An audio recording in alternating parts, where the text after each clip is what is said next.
بسم اللہ الرحمن الرحیم۔ السلام علیکم۔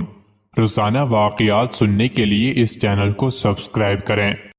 حضرت سعید بن جبیر رضی اللہ عنہ فرماتے ہیں کہ ایک بنو تمیمی شخص نے اپنی اسلام لانے کا یہ قصہ بیان کیا کہ ایک مرتبہ مجھے ایک سفر کے دوران ایک بہت بڑے ریگستان میں رات گزارنا پڑی۔ اس خوفناک ریگستان میں میری اونٹنی میرے ساتھ تھی اور میں بالکل تنہا تھا۔ رات کا وقت تھا۔ میں نے اونٹنی کو ایک جگہ بٹھایا اور خود لیٹ گیا اور سو جانے سے پہلے میں نے یہ پڑھا، اس وادی کے برے جن کے ساتھ میں پناہ مانگتا ہوں۔ یہ پڑھ کر میں سو گیا۔ سونے کے بعد میں نے خواب میں دیکھا کہ ایک قوی ہیکل جوان جس کے ہاتھ میں ایک خنجر ہے آیا اور آتے ہی وہ خنجر اس نے میری اونٹنی کے حلق پر رکھ دیا۔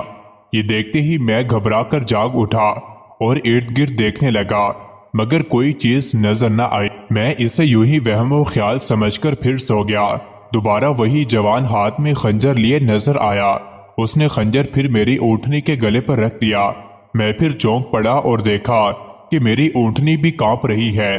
میں پھر سو گیا اور تیسری مرتبہ پھر یہی قصہ دیکھا اور اب تو میں ڈر کر اور گھبرا کر جاگ اٹھا۔ میں نے دیکھا کہ اونٹنی بھی ڈر کے مارے بہت کانپ رہی ہے۔ میں نے پیچھے مڑ کر دیکھا تو وہی جوان ہاتھ میں خنجر لیے کھڑا نظر آیا اور اس کے ساتھ ایک بوڑھا شخص بھی دیکھا جس نے اس جوان کا ہاتھ پکڑ رکھا تھا اور اونٹنی کے قریب آنے سے روک رکھا تھا اور وہ دونوں آپس میں لڑ جھگڑ رہے تھے۔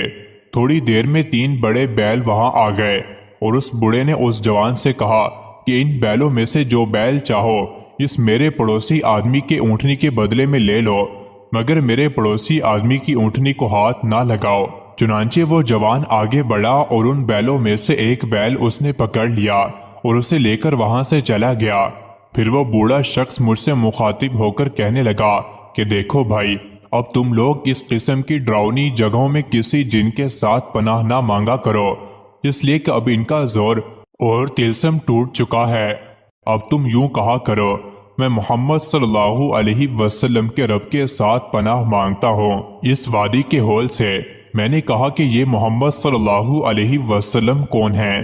اس نے بتایا کہ یہ بھی عربی ہیں۔ میں نے پوچھا کہاں رہتے ہیں؟ اس نے کہا کہ مدینہ منورہ میں۔ میں یہ سن کر انتہائی شوق میں اپنی اونٹنی پر سوار ہوا اور سیدھا مدینہ منورہ آ پہنچا اور حضور نبی کریم صلی اللہ علیہ وسلم کی خدمت میں حاضر ہو گیا۔ حضور نبی کریم صلی اللہ علیہ وسلم نے مجھے دیکھتے ہی میرا یہ سارا قصہ خود ہی لفظ بلفظ سنا دیا اور پھر مجھے مسلمان ہو جانے کے لیے ارشاد فرمایا، تو میں نے فوراً کلمہ پڑھ کر ہلکا بغوش اسلام ہو گیا۔ حضرت حاتم اصم رحمت اللہ علیہ جب بغداد میں داخل ہوئے تو انہیں معلوم ہوا کہ یہاں ایک ایسا یہودی رہتا ہے جو علماء پر غالب ہے۔ آپ نے فرمایا میں اس سے بات کروں گا۔ چنانچہ جب یہودی حاضر ہوا تو اس نے حضرت حاتم اصم رحمت اللہ علیہ سے پوچھا کہ کوئی ایسی چیز ہے جس کو اللہ تعالیٰ نہیں جانتا، اور کون سی ایسی چیز ہے جو اللہ تعالیٰ کے پاس موجود نہیں ہے، اور کون سی ایسی چیز ہے جو اللہ تعالیٰ کے خزانوں میں نہیں ہے، اور کوئی ایسی چیز ہے جس کے بارے میں اللہ تعالیٰ بندوں سے پوچھے گا، اور کون سی ایسی چیز ہے جس کو اللہ تعالیٰ باندھتا ہے، اور کون سی ایسی چیز ہے جس کو اللہ تعالیٰ کھولتا ہے۔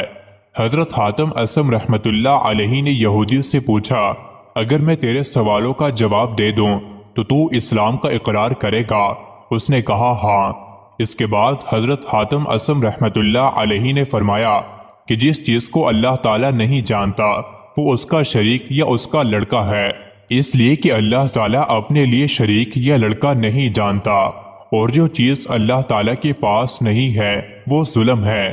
بے شک اللہ تعالیٰ لوگوں پر ظلم نہیں کرتا، اور جو چیز اللہ تعالیٰ کے خزانوں میں نہیں ہے وہ فقر اور محتاجی ہے، اس لیے کہ اللہ تعالیٰ غنی ہے اور سب لوگ فقیر ہیں، اور جس چیز کا اللہ تعالیٰ اپنے بندوں سے سوال کرے گا وہ قرض ہے، اس لیے کہ اللہ تعالیٰ فرماتا ہے کہ کون ایسا شخص ہے جو اللہ کو قرض حسنہ دیتا ہے، اور وہ چیز جس پر اللہ تعالیٰ گرہ لگاتا ہے وہ کفار کے لیے زنار ہے، اور جس چیز کو اللہ تعالیٰ کھولتا ہے وہ بھی زنار ہی ہے، یعنی زنار کو اپنے پیارے بندوں سے کھولتا ہے۔